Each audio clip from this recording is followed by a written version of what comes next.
So it's being recorded. Now, real quick though, did everybody sign up for the Discord? Yes. I think everybody has signed up. Not everybody, there's more people. So I want to, if you are listening to this and you haven't signed up, please sign up. I'll send another link, or you can just ask me for a link, but I want to make sure everybody is on it. It just is a great way for me to send you information. It makes it easier. Okay, so first off, is there any questions about what we've done so far in terms of your code? There was a good question already in regards to Felicia was asking about having something on top of something else, and that's what I just did. So that's a type of positioning. So it's probably the most common thing you can do if you have a background image. So here I have this background image. I got clouds. So if you apply an image to background, then it's going to naturally appear in the background. So you have a background image. I should say if you apply a background image to body, that's your background. So you're going to have that set there. Now with this green box though, let's say I have a green box, I have something in it, and I want to have a box on top of a box. So that's where things get a little bit more challenging. How do I have something on top of this box now and then kind of position where I want that to be? So that's where we get into using the position property. So I have an example here of that. So in this example, it's showing, you can say it's showing 5 different types of positioning. So position right here, this is the property, and the value is going to be static is one of the values. Now that value static basically means that you're not using the positioning property at all, and you're just going with the normal flow. So that's one that you don't really need to use. But the other 4 are absolute, relative, fixed, and sticky. There's one called sticky. And each one of these do different things. And this is where you can start to have things overlap, or maybe have something that always stays in the same position no matter what. So in this example with fixed, what fixed does is it totally disregards the normal flow. And when I scroll up and down, it's always going to stay in that position. So that's fixed. So that's up in the upper right-hand corner. And I have to make this window bigger to show you this. Relative is going to stay relative to the flow, but you'll let you offset that position.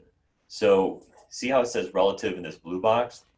If I go into the code and I change that positioning, and the way it works is the position property works in conjunction with 4 other properties. So by itself, position's not going to do anything.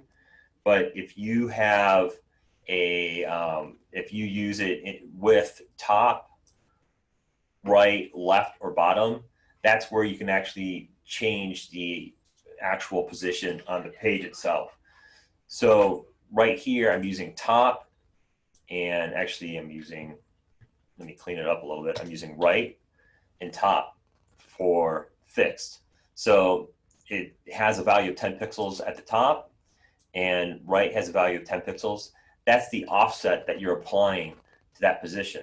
So this fixed amount has been offset 10 pixels from the top of the page and 10 pixels from the right of the page. Now, if you use relative, the offset is going to be based on other things that are already on the page itself. So I have these 3 white boxes. Now, right here where it says relative, that's also offset 10 pixels. But if I use a position of relative, the other elements in the flow of the HTML will control that. So relative basically means it's a amount of distance, but it's still recognizing the flow of the HTML itself. So for instance, I have 3 white boxes. If I go into my code down here, and here are the 3 white boxes, if I get rid of one of those, I'll just delete it. Then that relative box moves up because it's still in relation to the other elements on that page itself. Now, absolute is in a way similar to fixed, but absolute is still following the position of the page itself with the scroll bar. So absolute is going to move with the page, but absolute is offset, and that's offset to the parent element that the absolute style is being, it's basically the child to the parent, and that absolute has an offset as well. So if I look at up here where I have this absolute, ABS is my shortcut. So this is offset 22 pixels from the top and 22 pixels from the left. But it's not based on the page, it's based on how this absolute class is appearing within the structure of the HTML. So just to explain this page, what you have is a box called main, and then this absolute box is inside that box called main. So since it's inside the box called main, main is already offset a little bit. You see how it's this outline, this black outline represents what that box is for main. And so absolute is 22 pixels from its parent. So since main is the parent, it's 22 pixels from the parent. So absolute and relative still regard the flow or the hierarchy of the structure of the HTML, where fixed totally ignores everything. So if you want to have something that's always going to be in the same position no matter what, that's when you want to use fixed. If you want to have something that's going to kind of flow with the page, if there's a parent element or more elements on the page, then you're going to use absolute or relative. Now, sticky is kind of unique because what sticky does is it flows with the page, but when it gets to the point that's designated with the other properties of top and right, when it gets to that point and it's set to 70 pixels, it will stop. So if I scroll down and this red box has a position set to sticky with a top property of 70 pixels, when I hit 70 pixels, right there, sticky stays in place. So sticky is something where, let's say you have maybe like an ad or maybe even like a floating menu bar, and you want to make sure if the user scrolls down that that floating menu bar always stays in position, then you want to use sticky. So those are basically the 4 main types of positions that you'll want to use if you want to position something directly. So I can go back into this example that I started with with Felicia. I can go back to this one right here where it says background image. So I have this green box. The class is trees, .trees.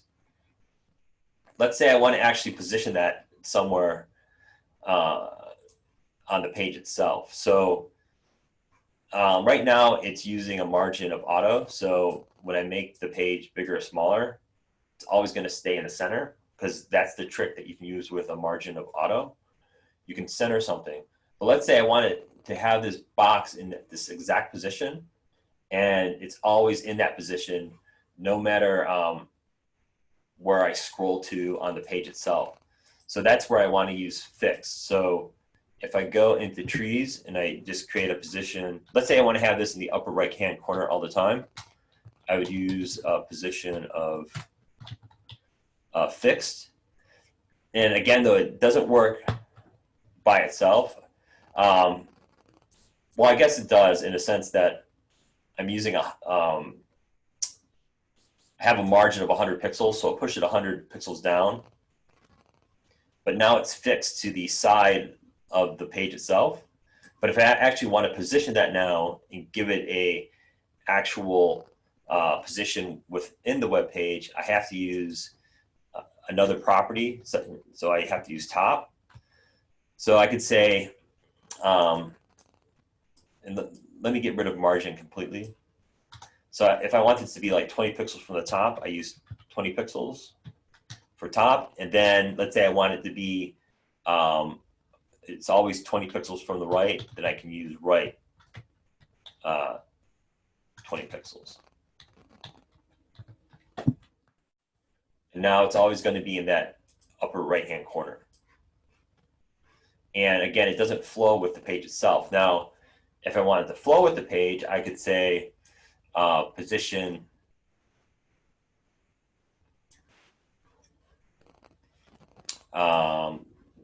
let's say position absolute or position relative. So if I say position absolute, and I scroll up and down, it's hard to tell, but it's actually moving up and down now with the clouds. You see the top here, there's a gap. So then it's moving up and down. So absolute is still positioning it, but it's still abiding by the actual size of the web page and the actual scrolling of the scroll bar itself. But if I go back to fixed, then that scroll bar disappears because now it's, the web page knows that it doesn't want to move at all. So there's no reason to even scroll it. Now, if I go and use relative,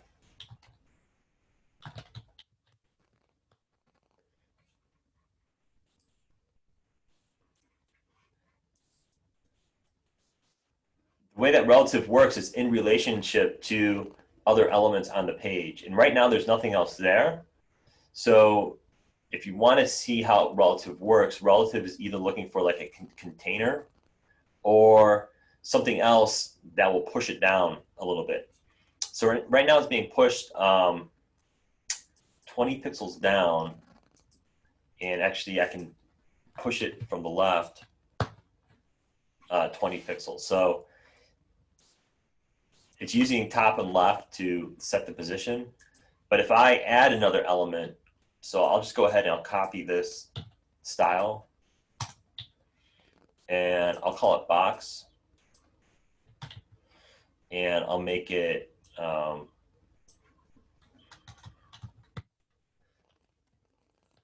red. So I'll add a div down here in the body, and I'll designate that div with a class equal to box.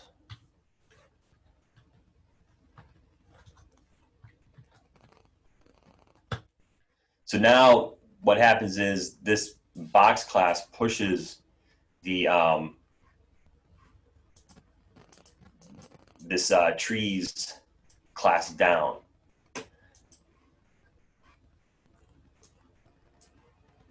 Now, if I take, now let me make the box a container for trees. So if I make box, let's say 800 by 800, and then I put trees within box. So I'm going to take the div, the opening and closing tag for the div, and put it within box.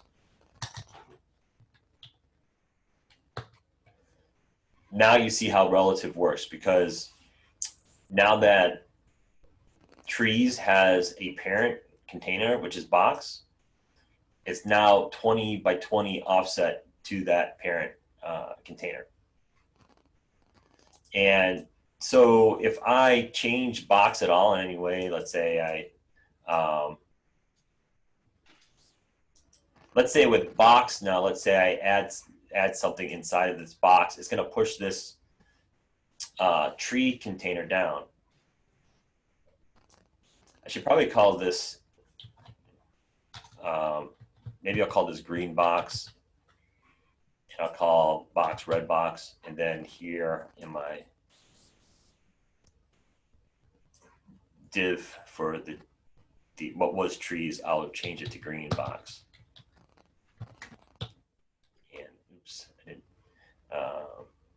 and then I'll change this class to red box. Okay, so now, so green box is within red box, and green box has a positional relative.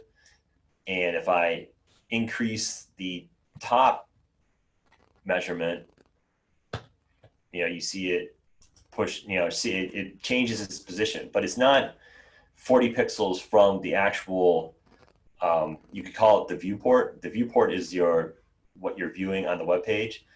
It's not 40 pixels from that point up here. It's 40 pixels from its parent container, which is the red box.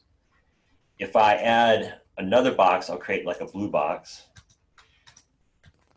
So I'm going to create a class called blue box.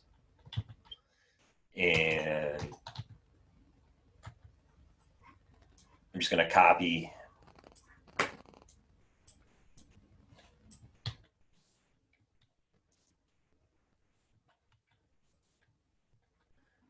what I have there. I'll make it smaller. And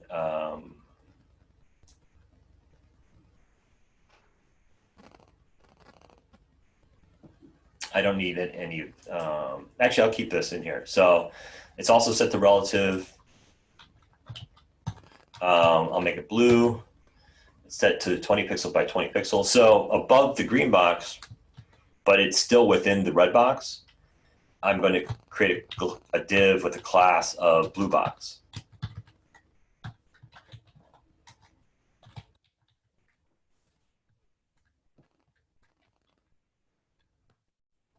So now I have a blue box. It's also set to relative, and now it's pushing down that green box. So that's how relative works. It's in relationship to a parent container, or it's in relationship to other elements on the web page itself. Now, if I set green box to absolute, now it's on top. So now we have layering. Now, what absolute does, it still respects the parent. So it's still looking at this red box, which is its parent, but now it's basically disobeying the other elements. So what absolute is doing is it obeys the parent, but it doesn't care about its siblings. So since the blue box and green box are basically together within the red box, those two are considered siblings, but absolute will ignore the siblings.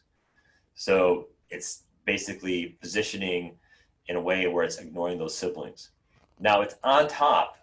Green is on top of blue. So that's just the order that things are in. If I change this order and put green above, now I switched it.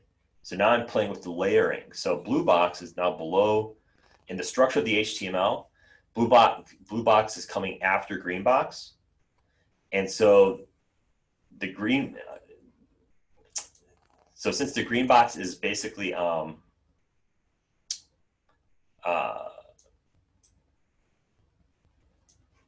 top, but it's still set to, basically the order is based on what comes next. So if blue box comes after green box, then blue box will be on top of the green box. So I'll switch it back. If green box is after blue box, then the green box is on top. So it's based on an order of precedence. So, that's the ordering. So it's a little counterintuitive, but if green box is what comes after in the HTML, then that's going to be on top. That's how the flow is. It's still going by this flow where things that come lower in the flow is basically coming, it's going to be above in terms of this layering. But what you can do is you can play with Z index. So let's say I want to actually make sure that green box is on top, or blue box is on top no matter what. What you can do is play with something called Z index. So Z index is a property you can use. So you can say Z is Z-index, and you give it a number. Higher numbers are basically higher levels. You can think of it as layering. So a high Z index number is going to be a higher level And if you don't give a z-index number, the default is considered to be, I think it's just 0. So if I give this blue box a z-index of 30, it doesn't matter where it is in the HTML. If my green box doesn't even have a z-index, by default, it'll have a z-index of 0, and now the blue box is going to be on top. So that's another way we can control positioning, is we can use a z-index property. So z-index is your means to actually control layering. So when we talk about positioning, the reason why it's called z-index, it goes through, it's based on your Cartesian coordinate system. So in Cartesian coordinates, you have an x and a y. Your x is left to right, your y is up and down, and your z is depth. So z is depth. So that's another way that you could basically assure that you have something on top, and then it's always in that position that you want. So if I have multiple elements, and let's say I want to have like a staggered composition where I have a green box and there's elements there, but I want to layer things a certain way, then you can play with your top, left, or you can play with bottom and right that add that staggering type effect. So if, let's say I want to push this over a little bit and down more, I can say at top of 50, push it 60 pixels to the left, and then you can start to offset things. So now I offset it. So any questions about this? So you're doing two things. We're using position to control where these shapes are, and then we're using z-index to control the layering of shapes.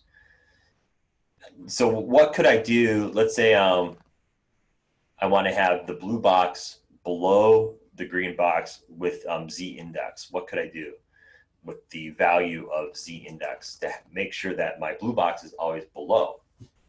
How would I do that?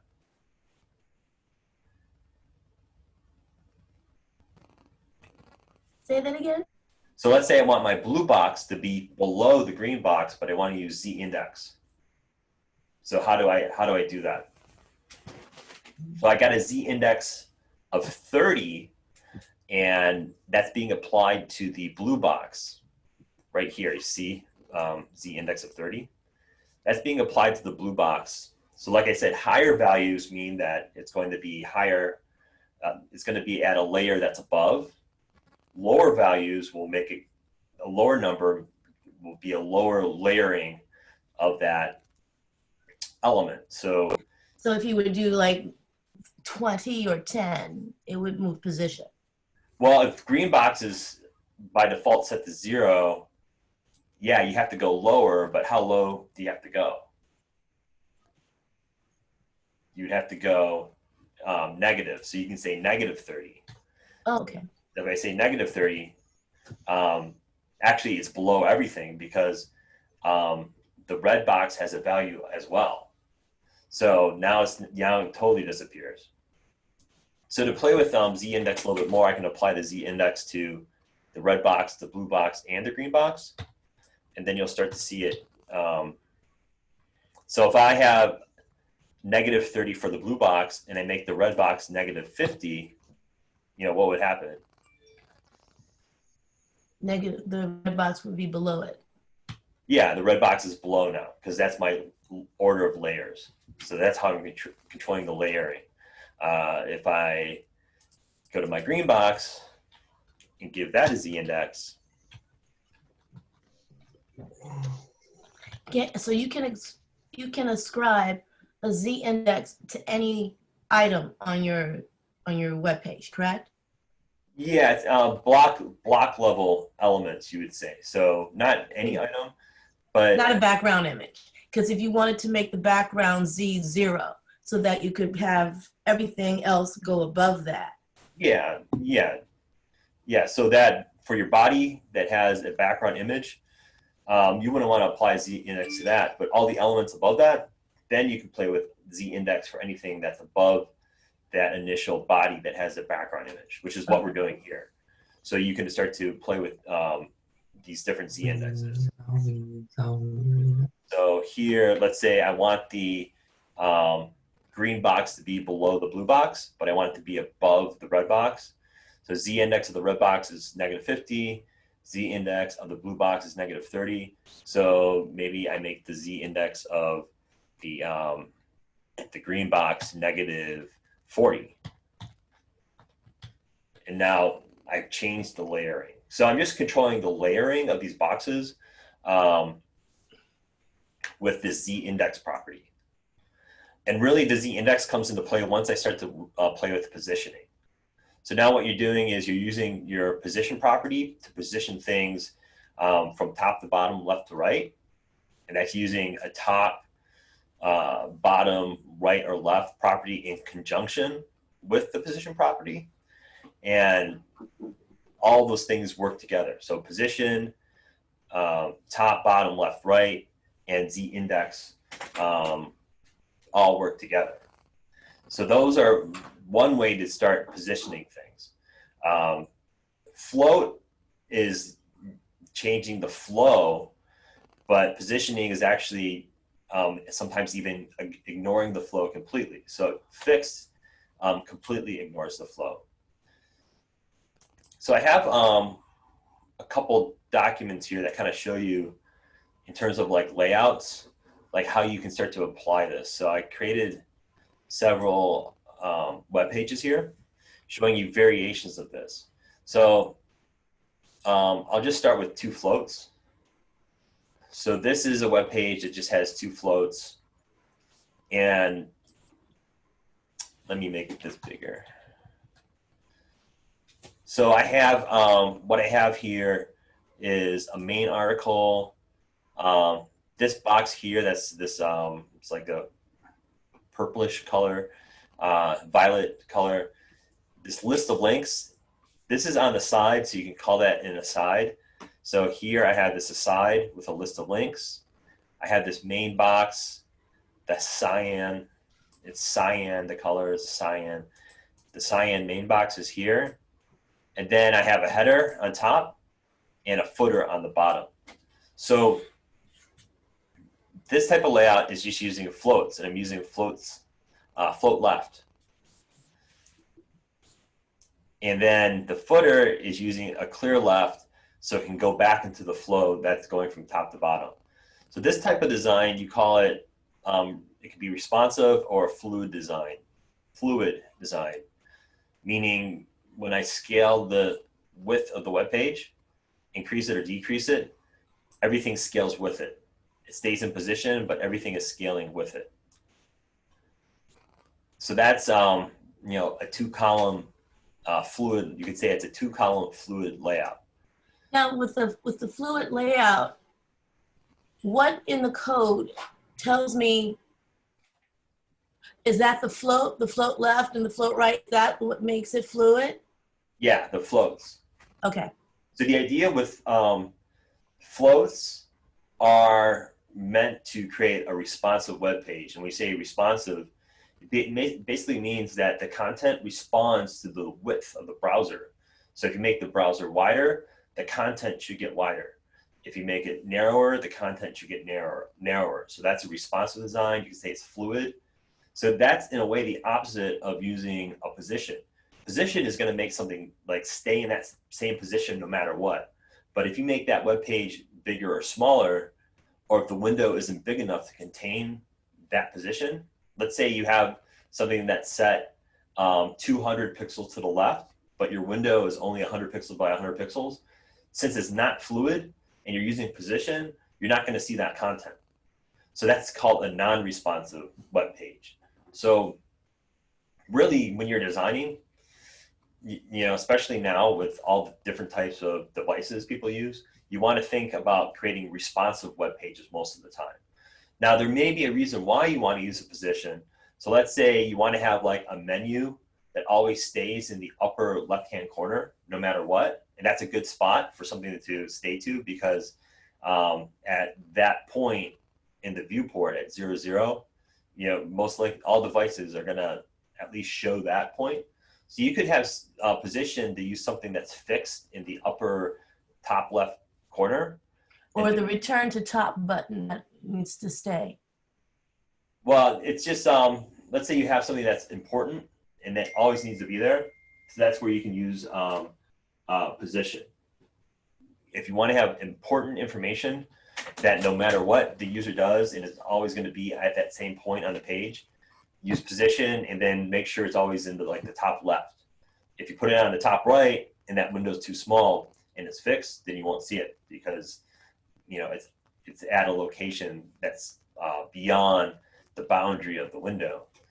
And then the other thing is then you're using a Z index to assure that's always at a certain layer as well.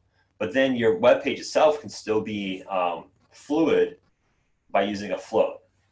So you can use them in combination, but most of the time, floats are going to be used for web pages that are fluid, and positions are going to be used for web pages that are fixed, stagnant basically in the same position or based on other elements on the page. So this is using two floats in this example. Now you can use floats.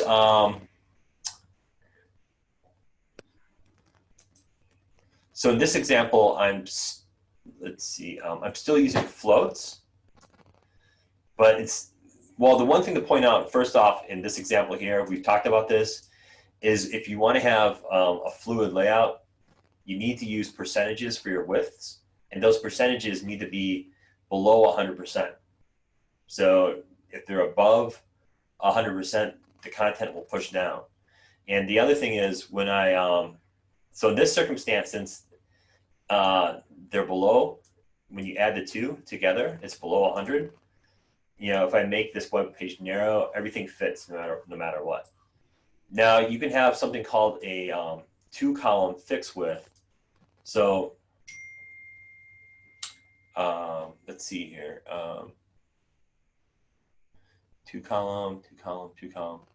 So in this example, I'm still using floats, but at the same time, it's not fluid because I'm using pixels for my widths. So the width of this main box, the cyan box, is set to 550. And when I make my web page smaller, the content stays where it's at in relationship to the width of the browser itself. So I'm still using a float though, and the reason why I'm using a float is because I want to have this violet box come after the cyan box. So the float is controlling the order from left to right, depending on if I use a float left. Now you can also use a float right, and when you use the float left, it's basically floating elements starting from the left side, and when you use a float right, it's floating elements from the right side. So that's how I can control things going from left to right. But the actual position of the violet box is based on the width of the cyan box. And if I'm using pixels, if I decrease that width for the cyan box, it will change the position of the violet box. So if I made the, let's see, I got that. So here, this main box, it was 550, I made it 350. And so since it's not as wide as it was before, the violet box flows after it, and that violet box changes position. So you don't do a set position with a float like you do with a position property. So this would be called like a 2-column fixed width layout. This is the type of layout that this is set to. You know, still using floats, but I'm not using percentages, so it's fixed and it's not fluid. Then you have an idea for a centered fixed width layout. And sometimes people like to use a fixed layout like this because they have like an image or they have some information that has to be that size no matter what. So the information takes precedence over the fact that if you have a smaller device, it may not see the information correctly. Like a good example of using this type of fixed layout is, let's say you're designing specifically for one device. So let's say you have a customer who wants to have all of their information just on an iPad, then you could do a fixed layout because you know that that customer is not going to use a phone to look at the content. In this example, it's fixed, but it's centered. And this goes back to what I showed you earlier, Felicia, with using auto for your margin. So if I use a margin of auto, and what I have in this example here is I have this wrapper. So this wrapper is wrapping around everything. It's using an ID to wrap around all my content. But the wrapper itself has a margin of auto and zero. Actually, it has margin of auto. So with the margin of auto, all the content inside will stay centered as well. So if the content, if all those elements are children of the wrapper, then those elements will also be centered because they have to stay within that wrapper. So this is another type of layout where you can have two columns and you have the information that they are always in the middle of the screen. It's still not necessarily fluid because if you make that screen too narrow, you're still going to lose information. So that's fixed, but it's centered.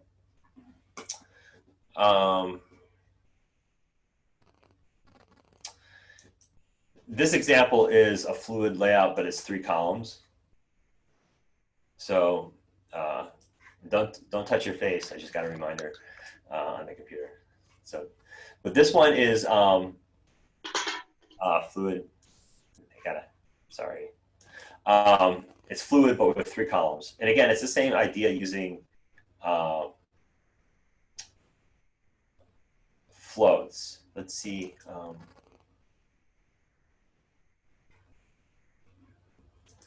Is that correct?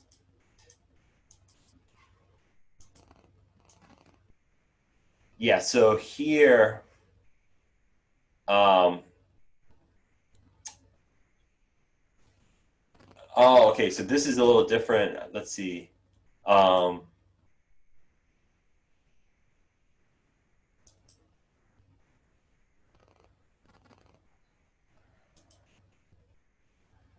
Let me do this one first. This is basically the centered layout, but now I have headers and footers that fill the width of the page. So it's using a combination of, with the headers and footers, it's using a combination of, let's see here. Actually, all I'm doing with the headers and footers is I'm just giving it a background color. So if you want to have a header or a footer to fill that whole width and your content to still be centered, it's just changing the order of the HTML down here. So so in this example, the header and the footer come outside of the wrapper, and everything else, all that content is on the inside there. So do you understand? It's actually pretty simple. I just have a header and a footer that's outside of a wrapper, and the centered content stays within the wrapper. So that's that example. Let me go back to this one. So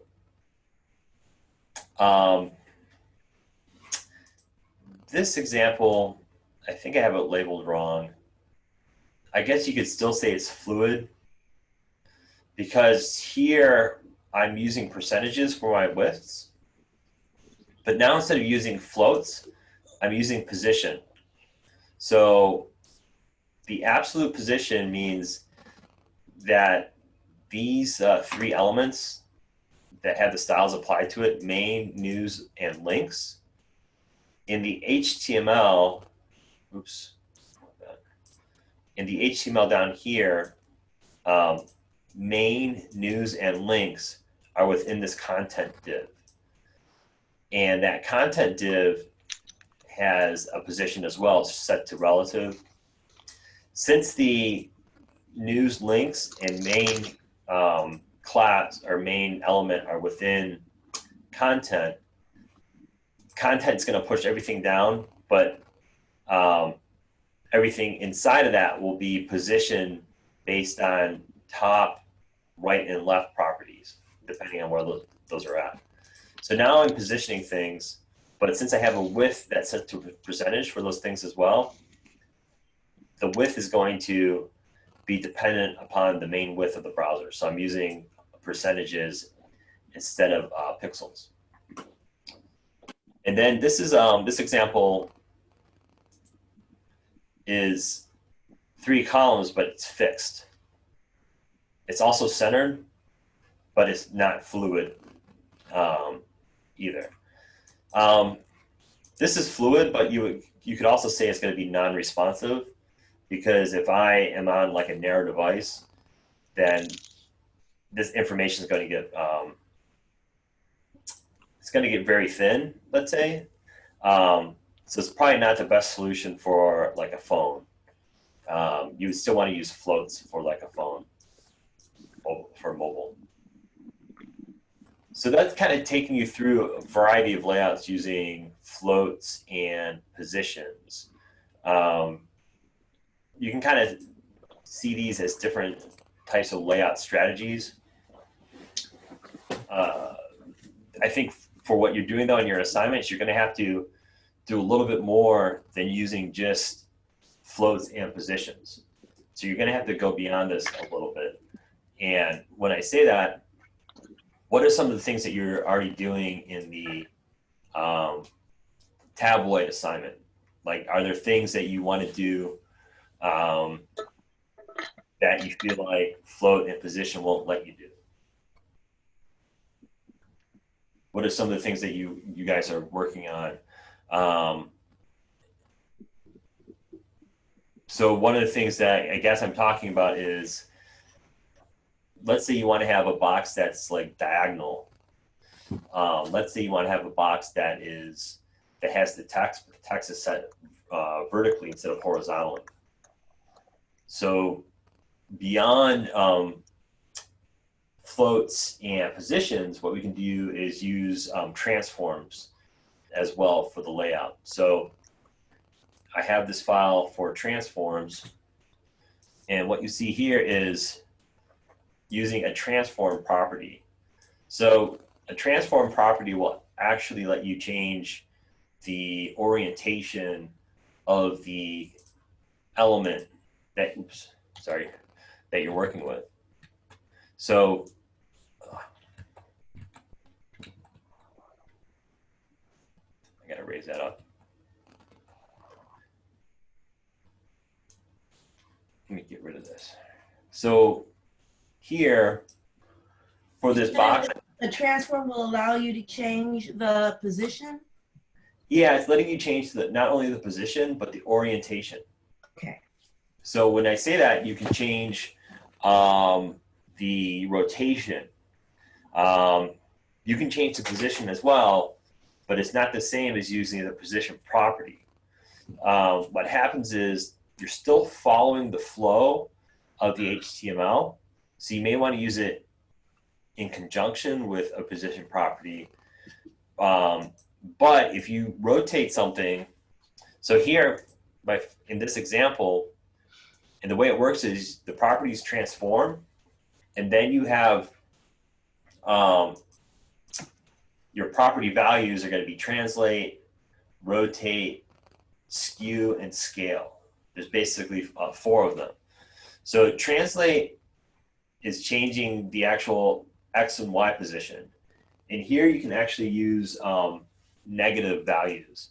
So I'm going to get rid of rotate first, so you can kind of see what's happening. So I have this this box here, this like pink box. It's rotated. It has a width of 150 and a height of 80. Now, if I get rid of this transform, you'll see what it looks like normally. So I'm going to add a forward / to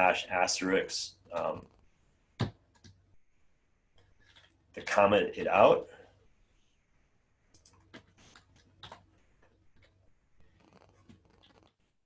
So that's what it looks like without the transform. It just, that's the normal, you know, it's following the normal flow.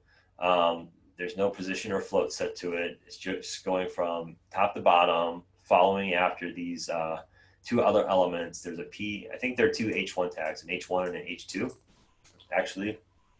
And then you have a div that has the text that says information inside the div.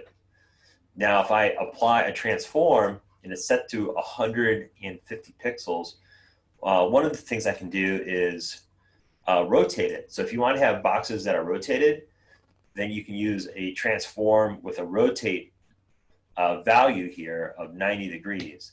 So if I get rid of the translate, I can rotate it. But what happens is you also get an overlap because that width now goes beyond the original height it had. So it's overlapping the text. So you can use it in conjunction with the translate. And basically what translate stands for is move. It's a change to position. So now I was able to correct it by having that translate. And here are the two numbers for translate. The first number is your X, left to right. Second number is Y, top to bottom. So adding 10 pixels allowed me to push it down. If I make it like 30 pixels, I can push it down even more. So transform will let you change orientation basically, but you're still following the flow of the web page itself. But depending on how you use transform, if you rotate something and if it was wider than it was tall, it's going to start to block the information. So so that's how transform property works. So let's say you want to have text going vertically on the page. You can use transform. That's one of the ways to do it. When we talk about, we'll get into animation, and you can animate these properties as well. So here I have a web page that shows you transform being used.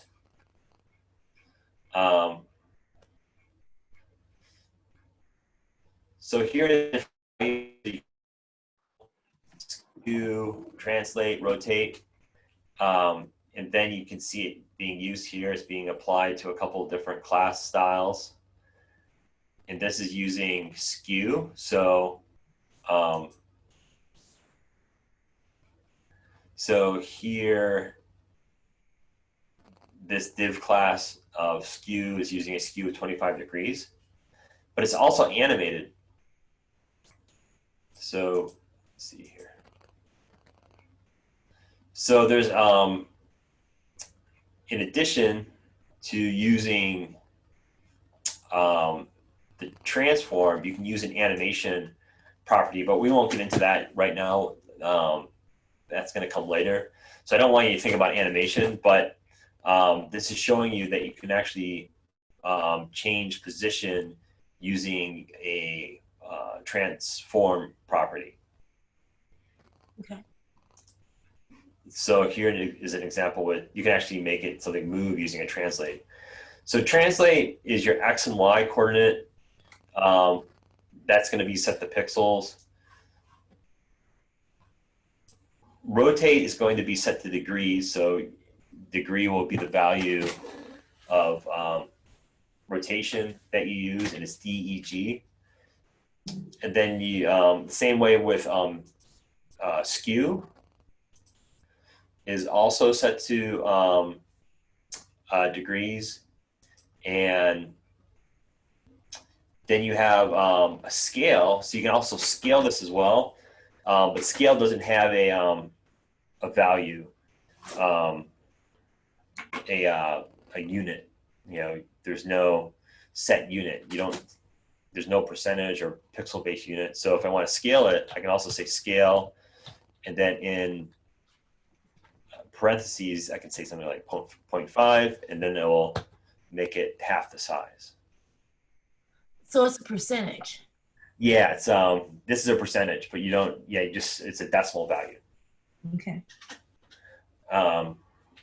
So the way this works is if you have a transform property, you can use translate in combination with rotate and scale. You just if you want to use these additional values with transform, you don't separate it with a semicolon. You just separate it with a space. Yeah, if you separate it with a semicolon, it won't work.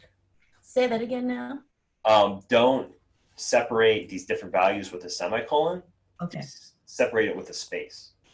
So you don't use a comma, you don't use a semicolon. If you use a semicolon, it will break it. See how rotate turns red? Yeah. And then it doesn't work at all anymore. So you can have, you know, translate, rotate, scale, skew all together. You just got to make sure you separate each of those values with a space. The other thing to remember about this too, this is a mistake that people make with transform. If you look up above with this div, with the class A style, there's a space after the colon, but you don't want to put a space after the actual word value here. If you do, that'll also break it. So you got to make sure that there's no space. So it's all together, the word and the value describing that function itself. So make sure you don't put a space between the parentheses and where that word ends for transform. So is the value is handled completely differently than a class? Notation. The value is different than other types of other types of properties for a style, you would say. Okay. So typically, is the value considered a class, or is it a child of a class? This transform, Yeah. it's not even a class. It's the class is the name for everything. Okay. And so that idea with a child and parent relationship, it applies to, like, here you have a div.a. So A is the child of the div. And basically there is no class being used. Okay. So if you look down here where you have, actually the class is A, I'm sorry. Div is using a class of A. Because if you have a period in front of the word being used for that style, then it's a class. Using a period means you're using a class. Okay. So the way you should think about it is that transform, the syntax, you would say the syntax, or the way that we write out the code for a transform, it's different than other properties in that you can have multiple values that do different things, and you separate each one with a space. Okay. So it's just the way you write it out. So you think in terms of how you write that out. So, you know, for some things, let's say in your tabloid assignment, you may want to have like a vertical box with text alongside. That's where you can use, you can rotate the whole box and then use translate to position it, and then position everything else on the page. Or maybe you want to have a diagonal box going from the lower left-hand corner to the upper right-hand corner. Well, then you can skew it, let's say, and then maybe even use z-index to bring it above. So you have to start to strategize how you use these different things together to get the results you want. So those are like the different ways to do it. Is there any questions about this? This is a lot, so what you would want to do is think about the design and kind of work on the wireframe, and then figure out if you need to use floats, if you need to use maybe positioning, and then if you have to rotate something, or if you want to, you know, if you want the design, if you want to be more adventurous with what you're doing and you want to play with rotations, then you can play with the transform property. That's where you transform. Okay. Because the layout, I mean, you can do all sorts of things with the layout. So any questions about any of this so far? So you got, basically in this lecture, you got a little review of floats, you got information on position, and you got information on transform. You got those three things, and z-index. You got four new things. Any questions about any of this? So who has wireframes? Because I kind of want to go through some of them, or kind of give you more advanced examples of how some of these things work. Um, I submitted a wireframe and a mood board, but it's kind of like rough, I guess. that's fine. Um, Yeah, I'm open to like suggestions and like because still working on it, kind of. I'm constantly changing something, so yeah. yeah, so let's look at it. Do you want to take like a? Does everyone want to take like a quick 10-minute break? Yes, would be great. I Yeah, need coffee. let's take a 10-minute break, and then let's do that. Okay. I'm trying to think of. Um, I have something here that will help you with the examples for that I just gave you. So I'll give everybody in Canvas the HTML, but the examples I took from this article here, and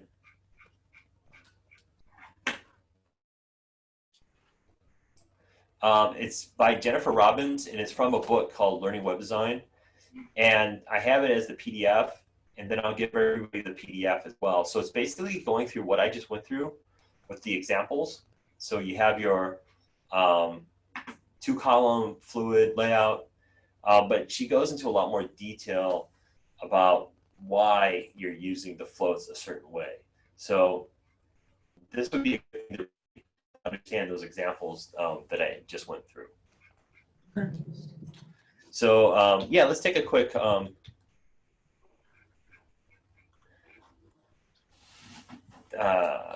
Wait, sorry, are you gonna share this one? This page layout? yeah, how about I share it right now? So I'm gonna just throw this into the chat and click on that link now and grab that. So if you guys want to review this, and then yeah, let's take 10 minutes real quick. And I'll come back at like 45. yeah, 10:45, and then I'll look at wireframes, and then I want to see if your wireframes are kind of challenging from a compositional standpoint. You know, what are some of the ideas you have to start to utilize to make that wireframe into the web page using some of these techniques with flows, positioning, and even transport. So yeah, okay, so let's come back, and yeah, I'll be right back in a little bit. And then yeah, I'll see everybody in 10 minutes.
Uh, for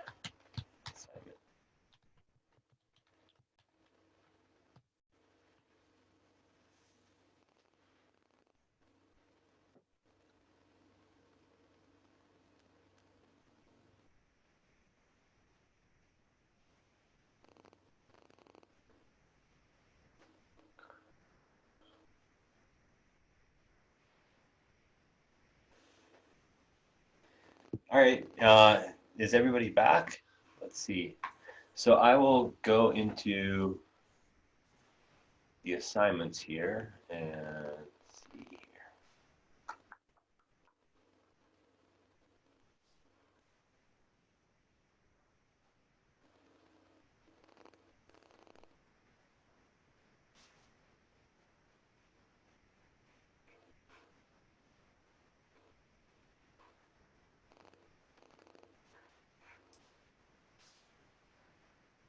I just want to look at your wireframes and kind of see some ideas. So, okay, so here is,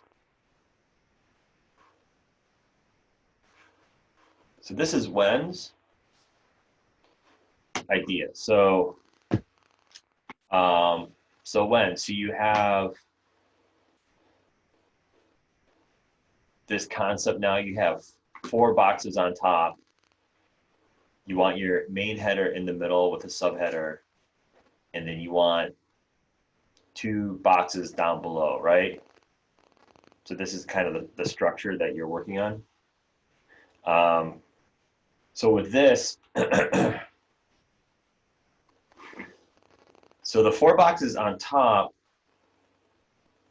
you have this, let me draw it out. So you have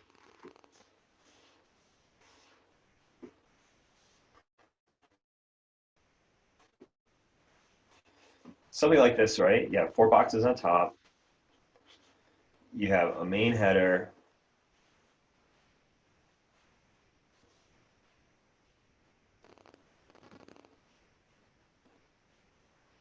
And then you have 2 boxes down below. Right? This is your setup. This is Wen's setup. Mm-hmm. So these boxes can be floats. So you basically what you could do is you could probably do the whole thing with floats. So you're going to float left.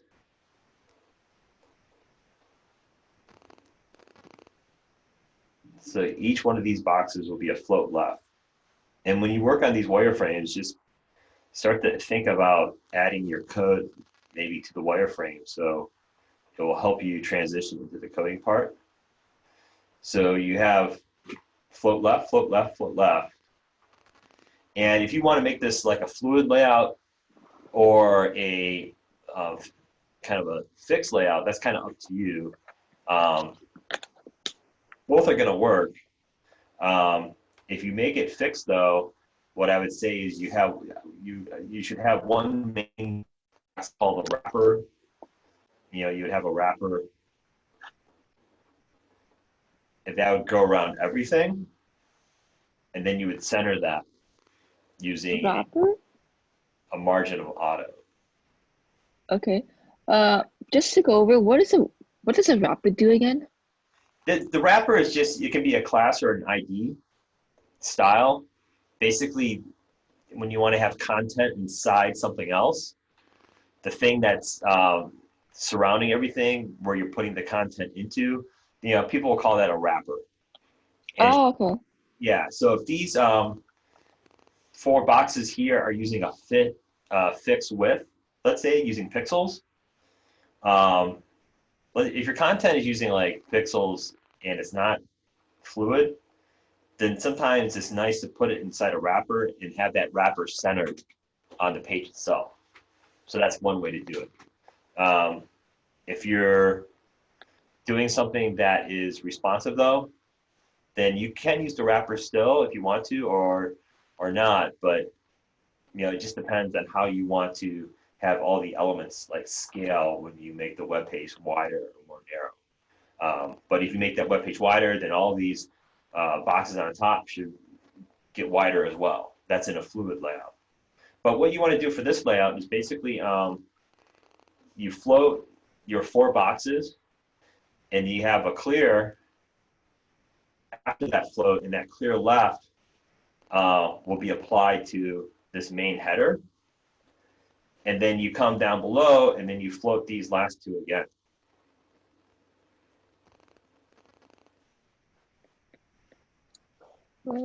Left. And that would be the setup. So that's a pretty, yeah, that's pretty simple. So what you could do is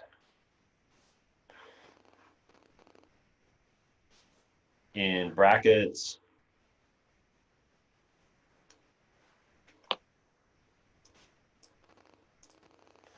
I'll create a new file.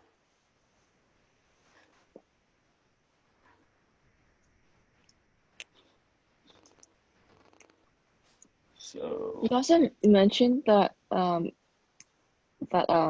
we need like 5 paragraphs in on the page as a requirement. I'm trying to figure out words that would fit.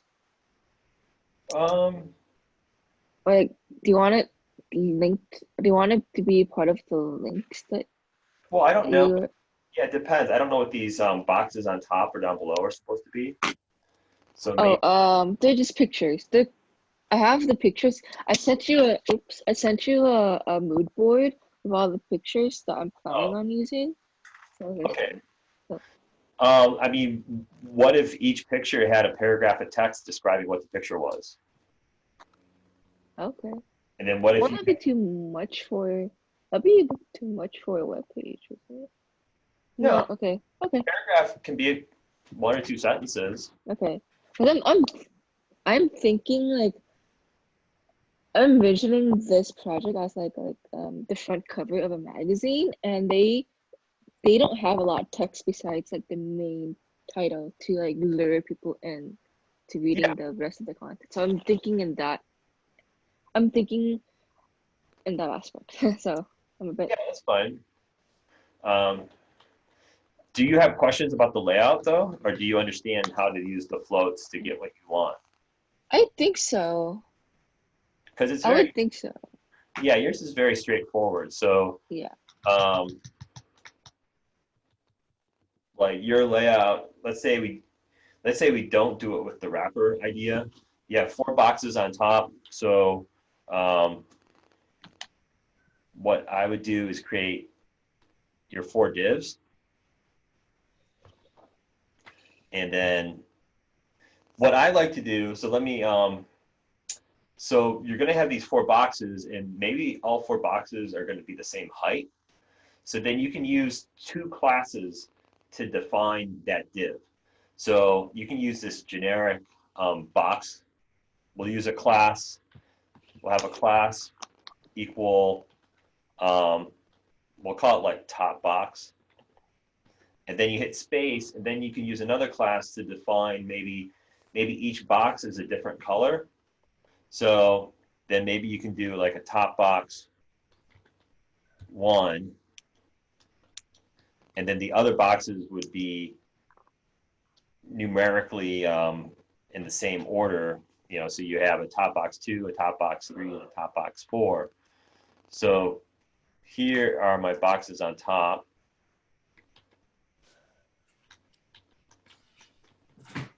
You have top box 1, 2, 3, and 4. So, and then I'll add my header too. So I have my H1, the H1, let's say is called main header. And then you have 2 bottom boxes. So I'll do the same thing that I did with the top box, but instead of calling it top box, I'll call it bottom box.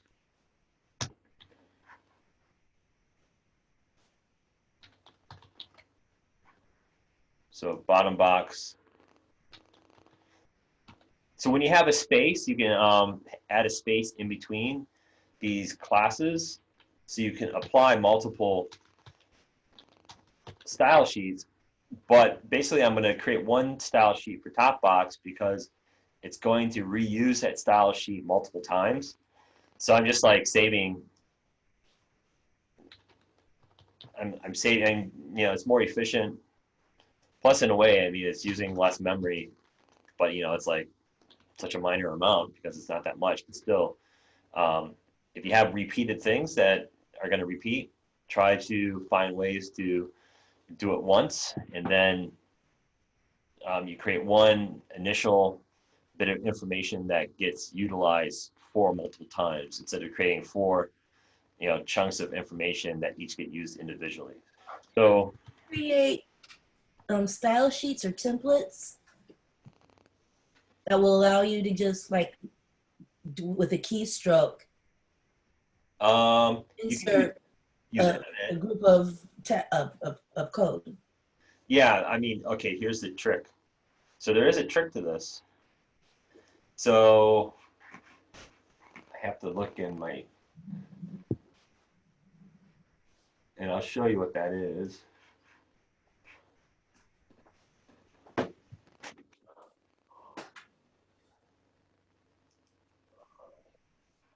Let's see. So you want to use, like, let's say you can use, remember how we started in our very first class and we used something called Emmet? So you use a multiplier.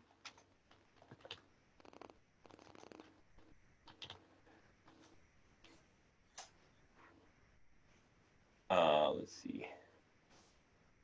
So what you can do is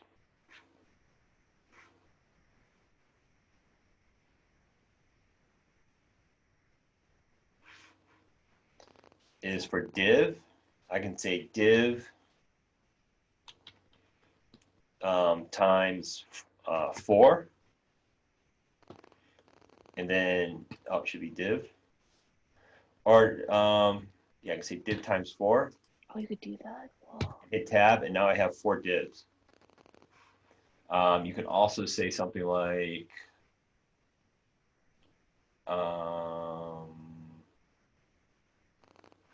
you can do this. So you can say div dot, if I know I'm going to have one class that's going to be reused, and that class is going to be called top box, dot top box times 4, to hit tab.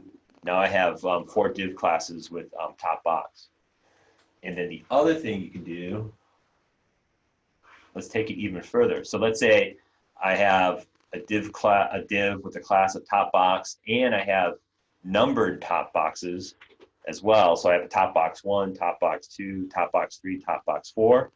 Then I can say div top box dot top box, and I just gotta see. Let's see.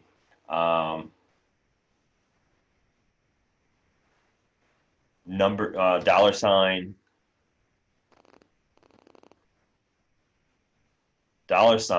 times 4. So the $sign will increment a number, and then I hit tab, and then I get exactly what I typed out before.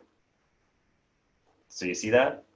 So what I'll do is hit undo. I'll copy this. I'll send it to you via text. And then just remember to use Emmett.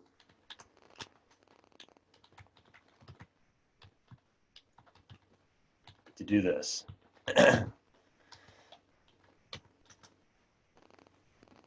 And then here, I'll do it for the bottom boxes now. So if I have two classes for this div and one class is numbered incrementally, I can say div dot bottom box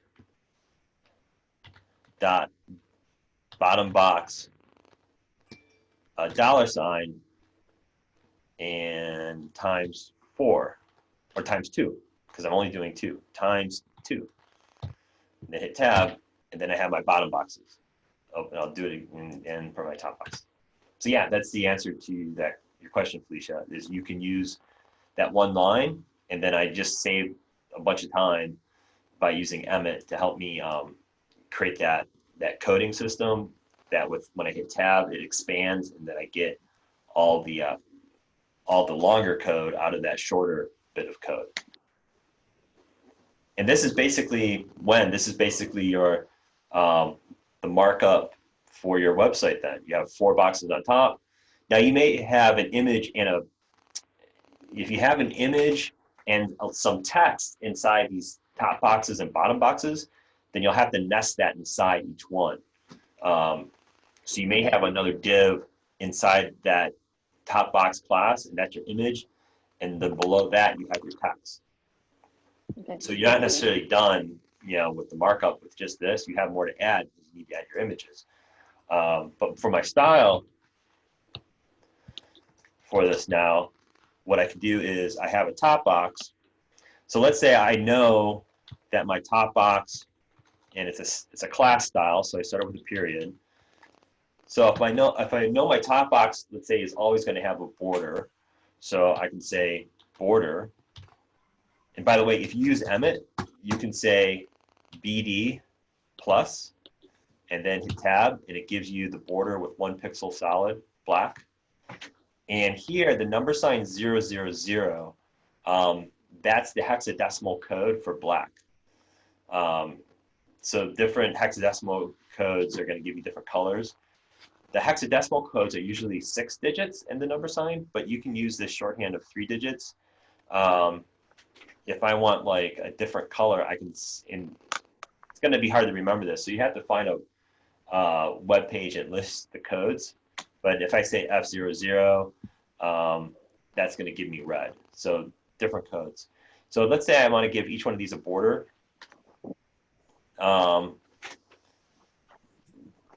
Shorthand for Emmett for width and height too, it's just W for width. So I can say width 100. Hit tab, and that's going to give me width of 100 pixels. H 100 would give me 100 pixels for the height.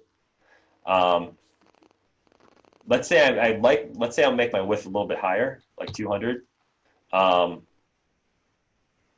then what I'm going to do is I'm going to float this left. I'm going to say float left, because I want all the boxes to be next to each other. So top box basically is going to have the same, for this top box class, it's just going to use a border of 1, a width of 100.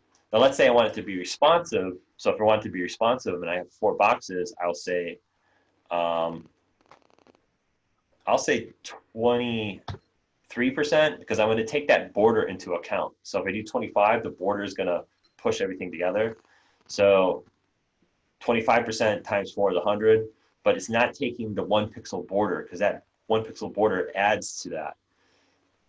So actually, I'll just use a lower percentage. I use 23%, because I know there's going to be additional pixels that are going to add to it. So if I hit save, and then I look at this,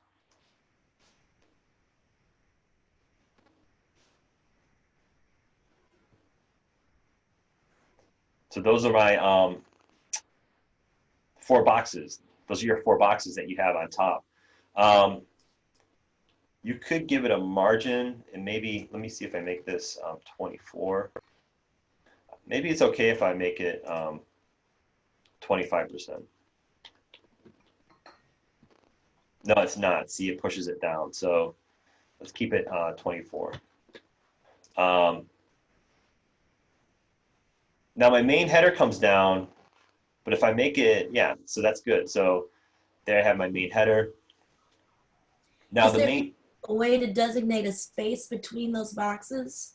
yeah, so if I want to add a space, then I use a margin. So I'll add a margin, but if I add a margin, then my width will have to be decreased because that margin is going to push something, it's going to push the last box down.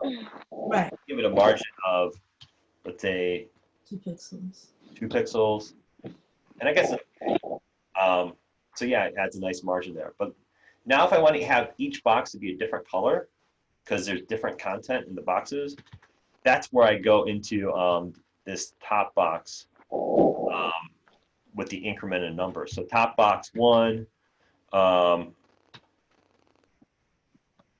and shorthand for background color in Emmet is BG, and then you can say BG, and then you can pick a hexadecimal color, but I'm just guessing because I don't know what 0F8 is.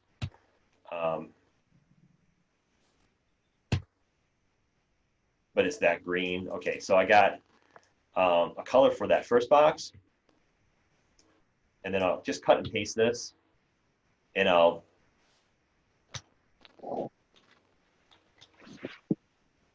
change the color for the box. So in the package, you hit Control E or Command E on a Mac and just modify the color here. That's one color. Control E for the next one. Make it whatever red. Maybe this next one I'll make blue. And then I just have to Change the number of the box. yeah, so 2, 3, and 4. 3, and 4. Yep. And then hit save. Now I have my 4 boxes on top. I have my main header. Now, if I want to have the 2 boxes next to each other down below, I have to make sure I clear out this main header. So it will resume everything, and then I can start a new series of floats down below. So I'll, for my H1, I would just say clear left.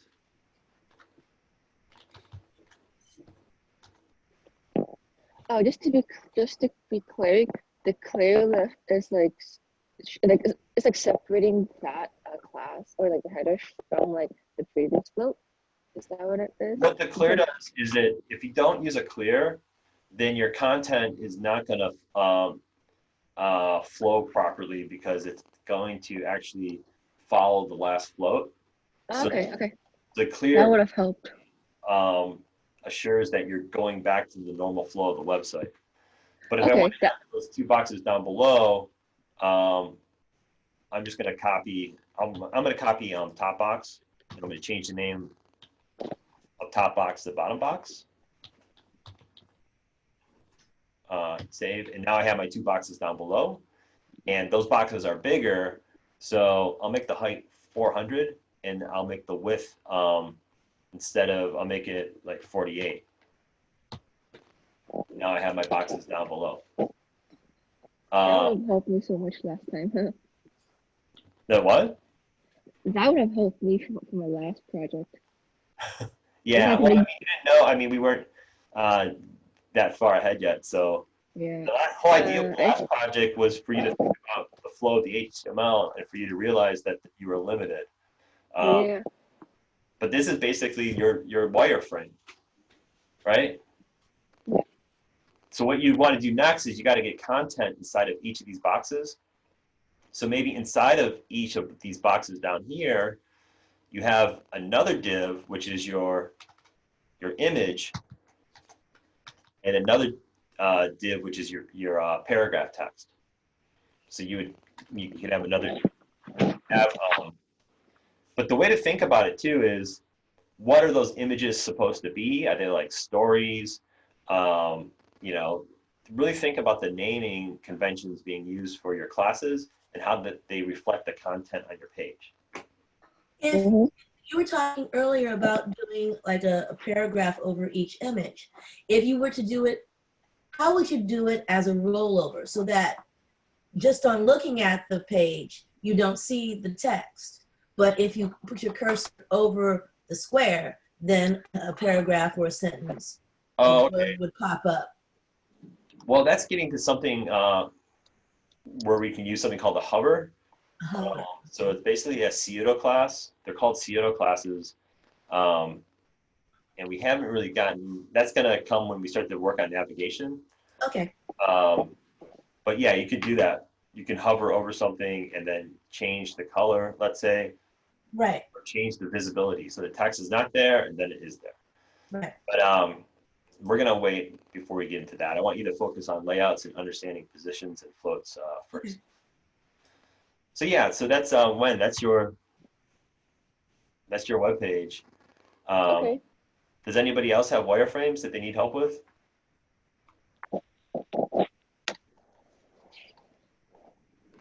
Anybody?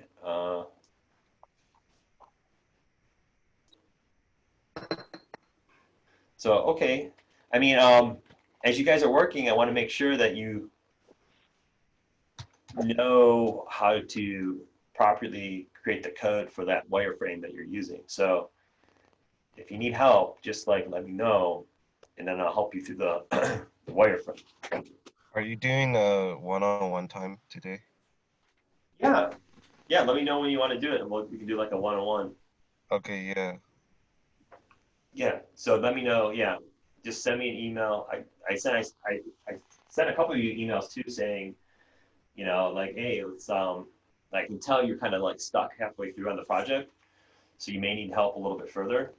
So just let me know when you want to do that one-on-one time. Okay.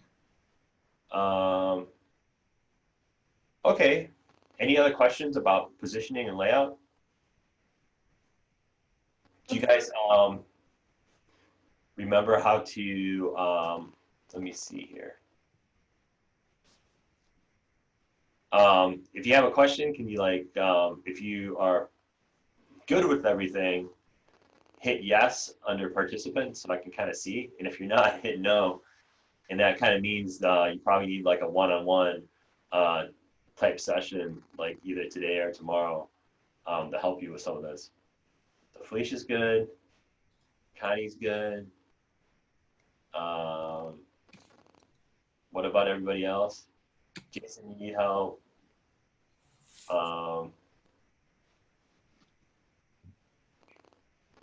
So anybody else?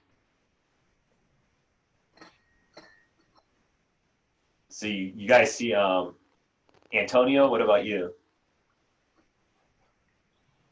For me, I just like actually I have some problem with my computer now. Oh, you have.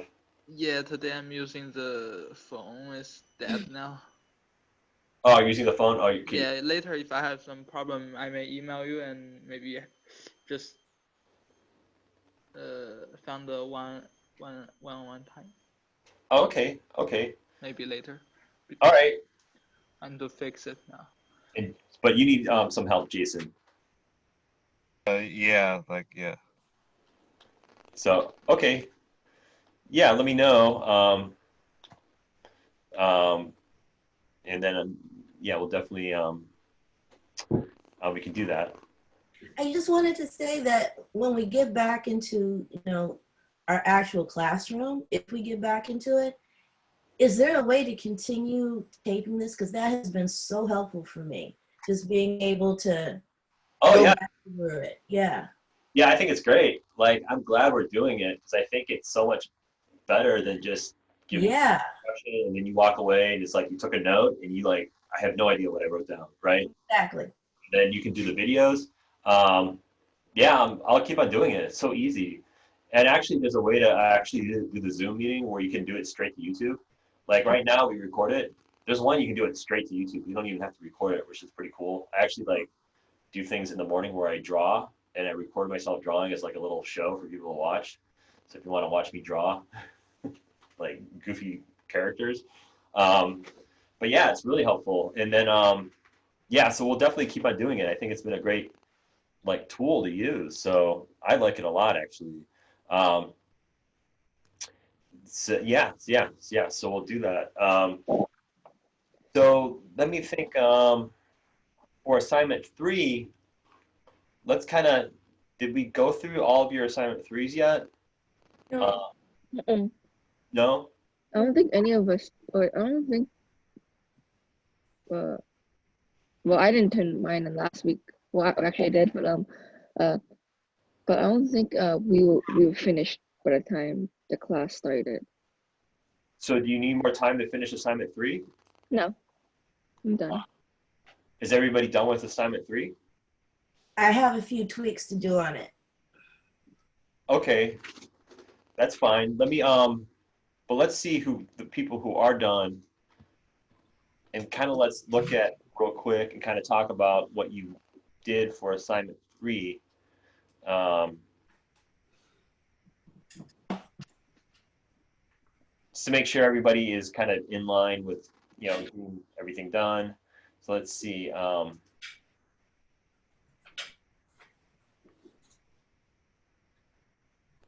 So we'll start. Okay, so Jason, Oh, wow. we'll start with you. That's a great design. That's really cool. So is this the one that you're having challenges with? Like well, both of them. For example, like this one, it's the picture dominant one, and as you can see, the middle one, image, I had trouble rotating it. Oh, okay. Yeah. So like that was one of the challenges, and then for the other the type dominant, I had another problem too. Um, Yeah, that's a really cool design. That's great. yeah, I actually used the trans. I looked up the skew and stuff to get the for the A. Um, yeah, Are you and so are you putting these in boxes and then floating them? so yeah, so it's actually kind of like a Wen's page. So the color background is actually, besides looking cool, it's actually serves the purpose. Those are my divs, and then like, for example, the left hand one, the beige one, it's like I put just four images like that down there, and then yeah, so they're kind of like the containers and stuff. Yeah, that's great. Yeah, that's a really nice way to go about it. It's kind of hybrid type and image dominant because you're putting the images inside the type. Yeah. So, but it's a kind of a clever solution to that. But at the same time, it's pretty cool. What would be cool about this type of web page is if these images change too. Let's say you had a dynamic page. Let's say these were like GIFs, and this was constantly changing. So like LA, Oh yeah. there's like more variety in the city. Yeah. Yeah, that'd be awesome. Yeah. You could even maybe do something with the colors so the colors change as well. So we'll do more of that when we get into animation. It can be a lot of fun just adding that type of movement and uh, you know the, a lot of change taking place on the page is kind of interesting. So all right, cool. So let's go to let's see. Felicia, you're still gonna send it. Antonio, you got to send yours. Let's see. So Connie, okay, this is cute. So so tell me about yours. What were some of the challenges in creating this? Did you have any challenges? Are you using positioning or floats?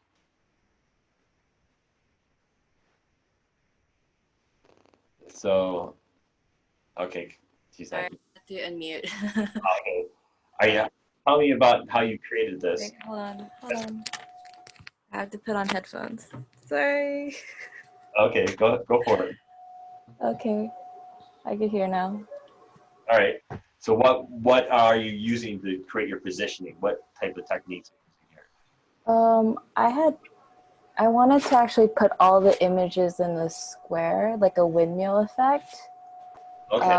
However, I did come across trouble because the PNG one on the right, Yeah. like, because that one's like more, it's like horizontal, so it doesn't fit into the gap on the left. Okay. So I ended up like trying a method of like creating separate like divs, I guess, because like I used a side and then I kind of moved it to the left, so then I can create the left side with the two image, but then on the right I got one of them, which is the vertical picture, but then the other one I was like, you know what, I'll just push it out because it just looks weird. Yeah, I'd like the layout.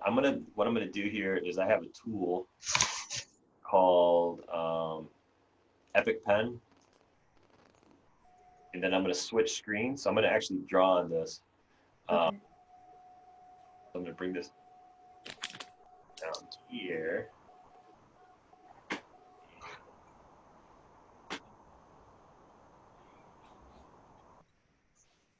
And then I have this tool called Epic Pen. And I'm gonna switch my screen. So let's see, just real quick, I'm gonna go from here. So you see, do you see the new screen? Yes. So, oh, I gotta find the right pen. Okay, so here you could,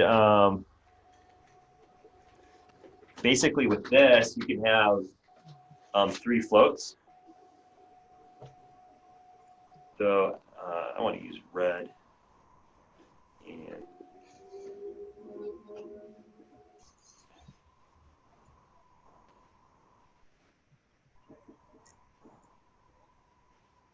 so this could be in a float.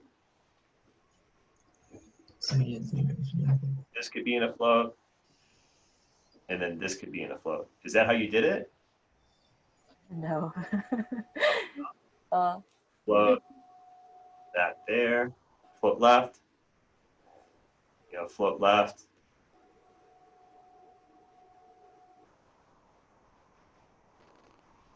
And then float left. So you have your floats. And then all you need to do, because in your floats, you're just stacking things. And so if you're just stacking it, you have, you could have 2 divs in the first float, 1 div in the second float, and then you have 2 divs in the third float. So you're just stacking. This is like the wireframe of this. So you're doing this. And this PNG. That's a GIF. Or GIF. Okay, it doesn't really matter for the. Probably better to use PNGs. But then you have a box there and a box there. So that's kind of like your wireframe structure. Mm. And then your background is just these little doggy footprints. So you have one big background image and you're using the doggy footprints. Mm-hmm. And depending on how you want this page to be, you set it to no repeat, so it only appears on the top. Mm-hmm. That's how you do that one. Okay. I managed to figure out the float left, I think, for the first column, but then the other 2 column I was like, yeah, I didn't know, but this is helpful. Oh, okay. Then let's see your oh,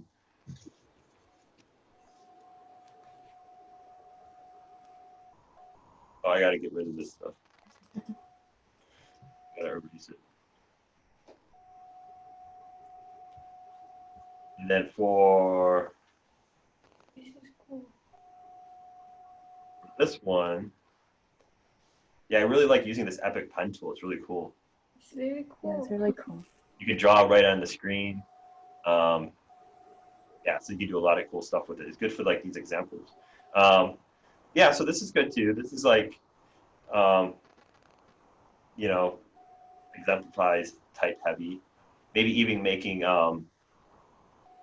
this font bigger. You can make it a lot bigger. Mm. Bigger and bolder if you want. Mm-hmm. But yeah, that's a good example. So that works. And again, this wireframe is probably structured like this. Probably a box there. And then you have another box because you're floating all this content to the Mhm. left. And then inside that box, you would have your header, Mm. and then you would have two more floats because you're floating this content like this. And that's how it's set up. So Mm. you could even do one big box, and this is where the idea of a wrapper comes in. So the big box is your wrapper because maybe all of this is centered. Maybe that wrapper is centered. So that's your wrapper. And that's how that's set up. That's your wireframe. That's the wireframe structure. Okay. So, all right, let's see who else. Thank you. Yeah, okay, rid of this. DMA. What? Oh, Helen, okay, so I have to unzip yours.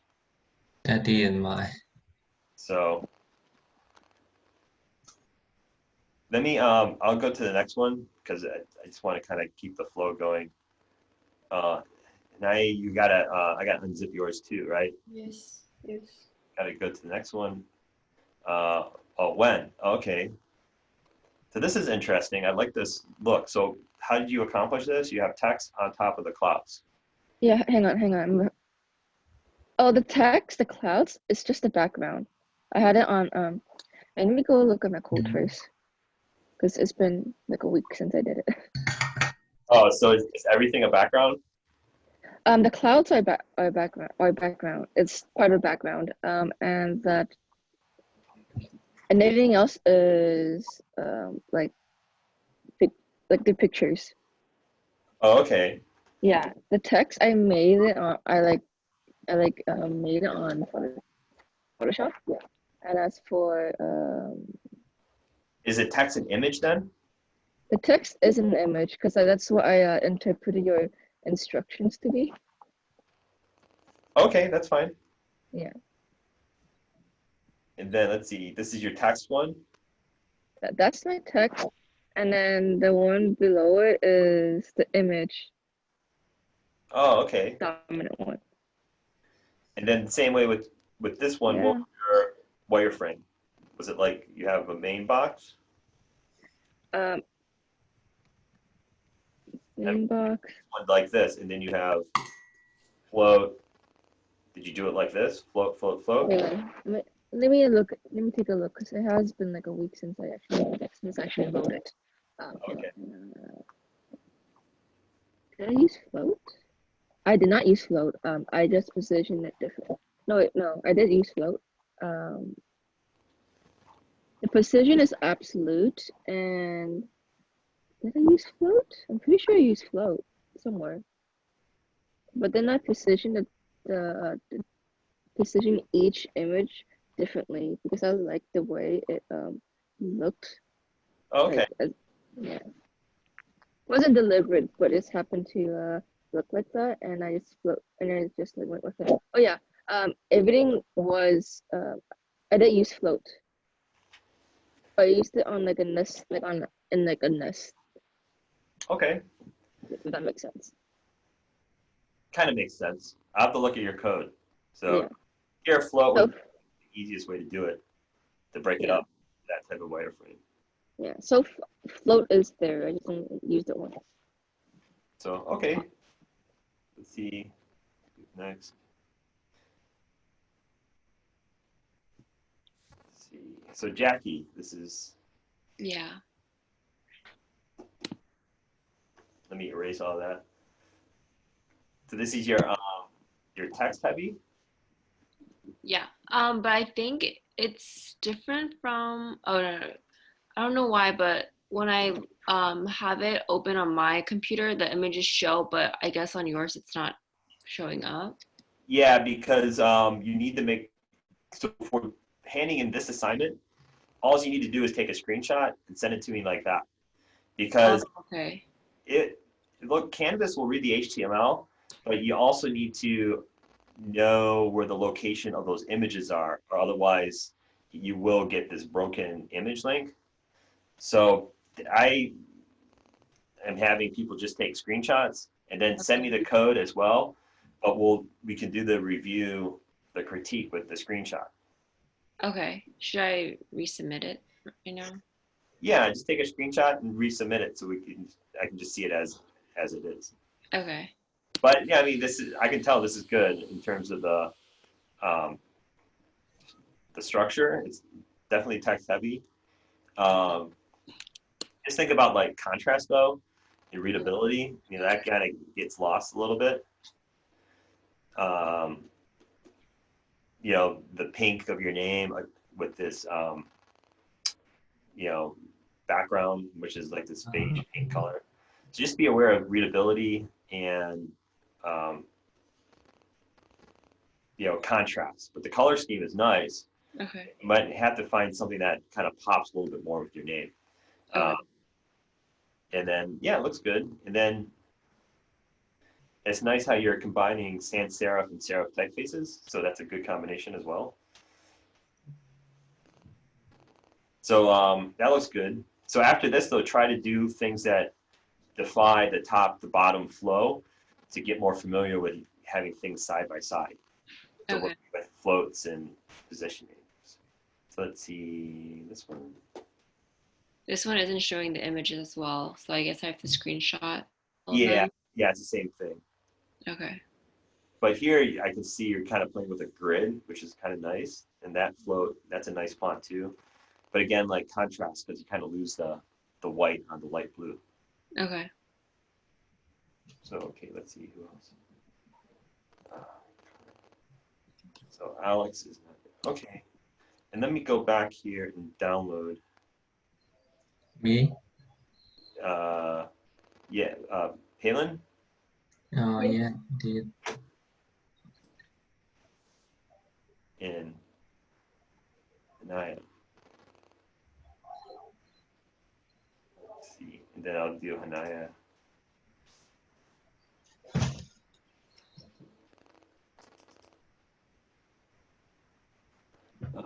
Okay, so let's see.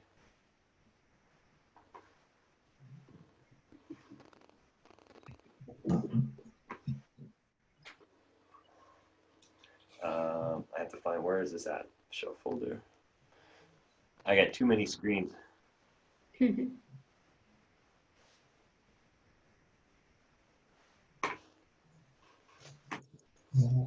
found it.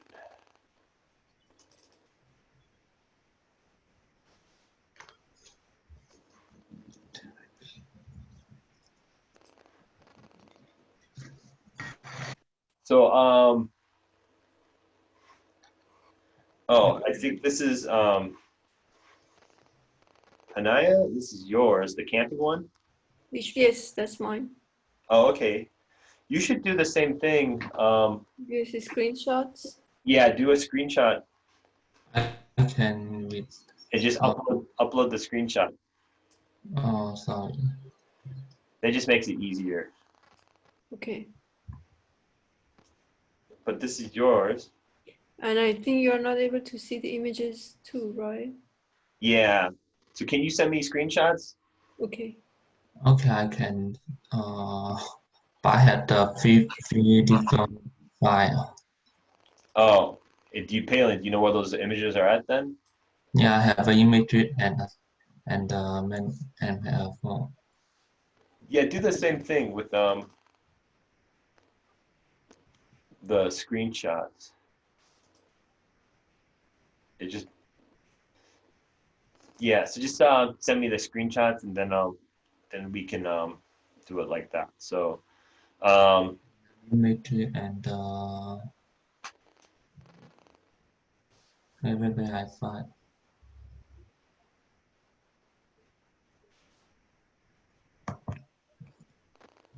so yeah, send me the screenshots and then if whoever is not done, just make sure you get this to me. You know, today is good if you could. If you need more time, that's fine. But just make sure that I have this assignment because I think it just helps you with the coding aspect of it. And then again, if you have questions, you know, spend some one-on-one time. And then this week, try to get the wireframes to me as well. And then what we can do is kind of do the same thing that I did with Wen, kind of figure out your layout. You know, if we're doing it via Zoom, then not only can you rewatch it, but then I can send you the code. I'll send you the code for that too. Are there any questions about anything else? No? Good. What I'll do is with this video, I'll send you, what I'm going to do is break it up into 3 sections. So we'll have one on position, one on Z index, one on the floats, and one on transforms. And then you'll have 4 separate ones that I'll load up to YouTube. But keep on working. If you have questions about anything, or if you want to show your wireframes, go ahead and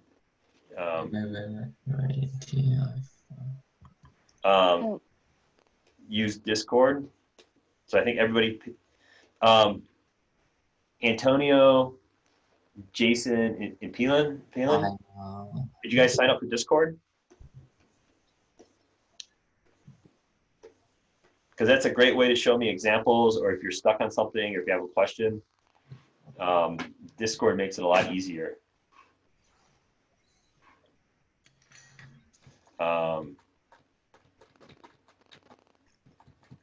So if everybody signs up if everybody's on Discord, it just works a lot easier for me in terms of helping you sometimes, because I can just. That link is already dead. Expired.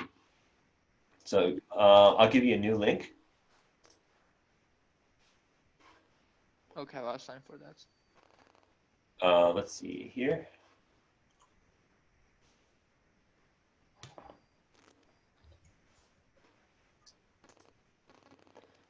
Here's a new link for Discord in.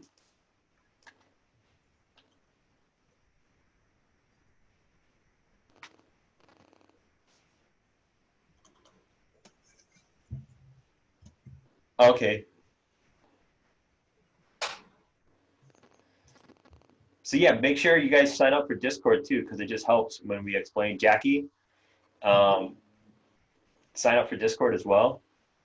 It just works a whole lot faster than me sending out emails through Canvas. I keep this window up like all the time on my computer. It's like up 24/7. So, so this way I can respond right away. I don't think the link for Discord works anymore. There's a new one. Did you try the new one? Where is it? Hold on. Oh, I sent it to Jason privately. I got to send it to everybody. Here you go. Thank you. Yeah, try this.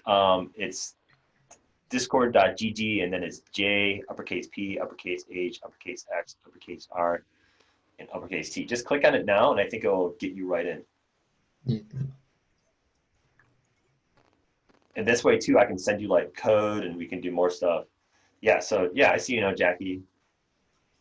And then even, like, you know, for the meetings and stuff like that, I really like it. So I use it for a bunch of other groups, and it just works really fast. Yes, and you can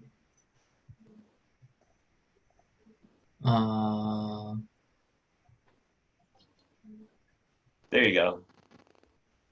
Antonio, I see you. you can see I send you Really? my Really? Oh yeah, Palin. Yeah, I see yours too. So let's see. you can I open. need to add my Can you open? email. Oh, the screenshot.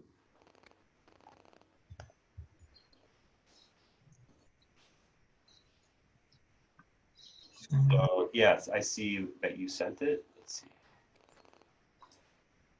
You can open. Yeah, I have this. I have so many things here.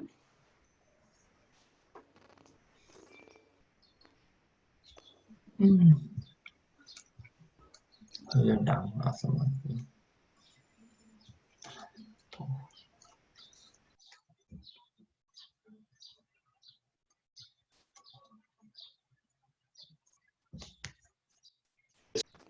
Palin, I just see the HTML, and the JavaScript.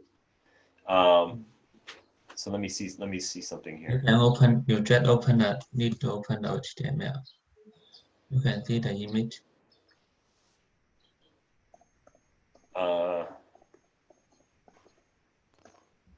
I have to, hold on.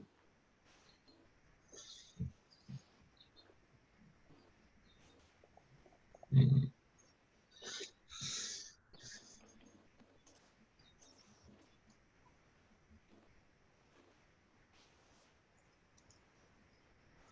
Here it is.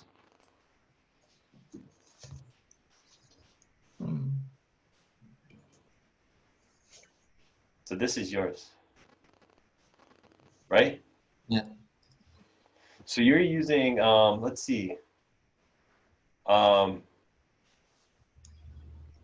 You're only using this one image, city 2?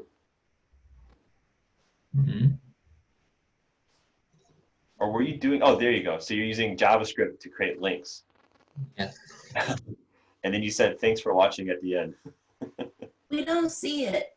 All we see is the screen that you had written You're on. just seeing use Discord, a blue screen. Oh, hold on. Yes, okay. Now do you see it? Yes. Oh, okay. So Palin, what he's doing is he's using JavaScript to change the images, and there's basically a click function on the text. So every time you click on the text, it goes to the next image. So he's kind of doing something more advanced. And he's using, so you're using jQuery? Yeah. Okay. So I like the idea of doing that. See about playing with having more than one image on a page. So playing with multiple images and maybe more text. Because if you look at his code, like right here is the jQuery. It's called jQuery. We're going to talk about it a little bit in class. So jQuery is basically using JavaScript. So you see where you see this $sign? The $sign is basically signifying that it's using jQuery's preset JavaScript to do these commands like hide and show.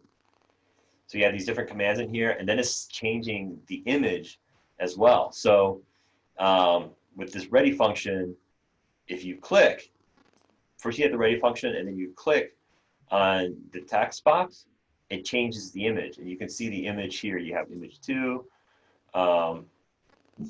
Well, you have city 1, city 2, and city 3. And it's clicking on each one of those, and then you're having this if statement, right? So if it's not that one city, you click on it, and it goes to the other city, right? But this is more complicated. This is like way beyond what we want to do right now. So, but it's good that you can do it. I mean, it's a kind of great because now you're getting into more interactivity. But we'll do a little bit of jQuery towards the end of the class. So I'll show everybody what jQuery is and how, like Felicia, you were saying, how do you click on something and how do you change it? So this is one of the ways. It's using JavaScript, but if you saw the actual JavaScript code, it would be a lot more than this. So jQuery is a bunch of preset JavaScript functions that you can utilize for different types of interactive experiences. But Palin, try to think about combining more than one image on a page. So that would be your challenge, to combine multiple images. Think about the layout. Instead of having one image, 2 or 3 images. Be more creative with the layout. Okay? But you obviously you're good at programming, so you have some good programming skills. All right. So any other questions about anything? So it's getting pretty close to lunchtime. So you guys hungry for lunch? I have a question. Sure. Can you send me the? Did you say you were going to send me the code that was based on my Yeah, I'll wireframe? send you. Yeah, I'll send you your code. Okay. Yeah.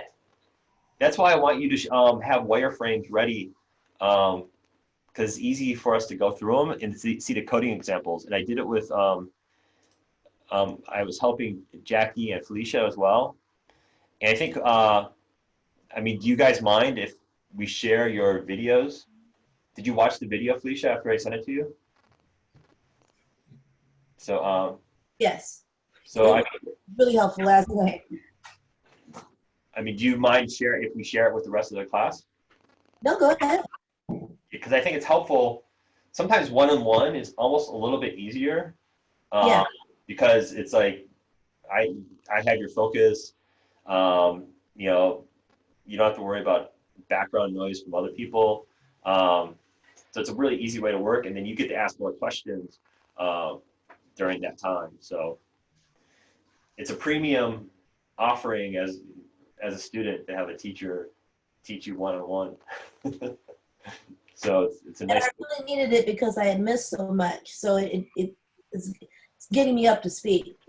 Yeah, yeah. So like I said, Jason will do it with you. If anybody else wants to do that, you know, we can all do that. You know, so it just helps you a lot. Yeah, Do I share it or do you share it? I'll share it. Okay. Yeah, I'll share it. Are there any other questions about everything so far? So we went through a lot of positioning. We have most of positioning covered. So what we'll go through next week is navigation, and we'll start to get into some of those interactive type things that you were talking about, Felicia, and doing some of the things that Palin was doing in a way. But we'll talk about basically creating a nav bar. How do you create a nav bar, and then how do we get into creating websites with multiple pages? So more extensive websites with more than one page. So we'll talk about that, and I'll go through the process of creating a nav bar with you. And then after that, we'll get into something called Bootstrap that will let us do a lot of the things we're doing in CSS, but it simplifies it by using a preset, CSS. So it's called Bootstrap, and it was basically created for Twitter initially. So this is Bootstrap, and we'll go through what Bootstrap is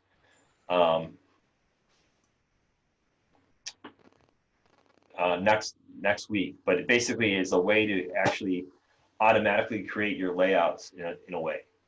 So your floats and adding different types of user interface design elements to the page without having to know every single bit of CSS that is used to create this. You know, things like drop downs, hamburger menus, different types of buttons, you know, stuff like that. So is there any other questions about anything else? So so today I think we can end it here, and then you know, just keep on working. You know, if you want to keep on working this afternoon, just send me screenshots of assignment 3, and then send me wireframes of assignment 4. And then if you haven't sent a wireframe, then go ahead and just finish assignment 4 and have assignment 4 for next week. So assignment 4 will be due, I think it's due on that first week of April. And I think we're good for everything. So is everybody good with everything? Yes. Yes. So, all right, great. So, okay, well, then have a good lunch and just stay healthy and stay safe. And, you know, if you don't want to do a session like later on, then I'll talk to you guys next week, okay? Okay. Okay. Thank you. All righty, thank you. All right, bye, everybody. Bye. Bye.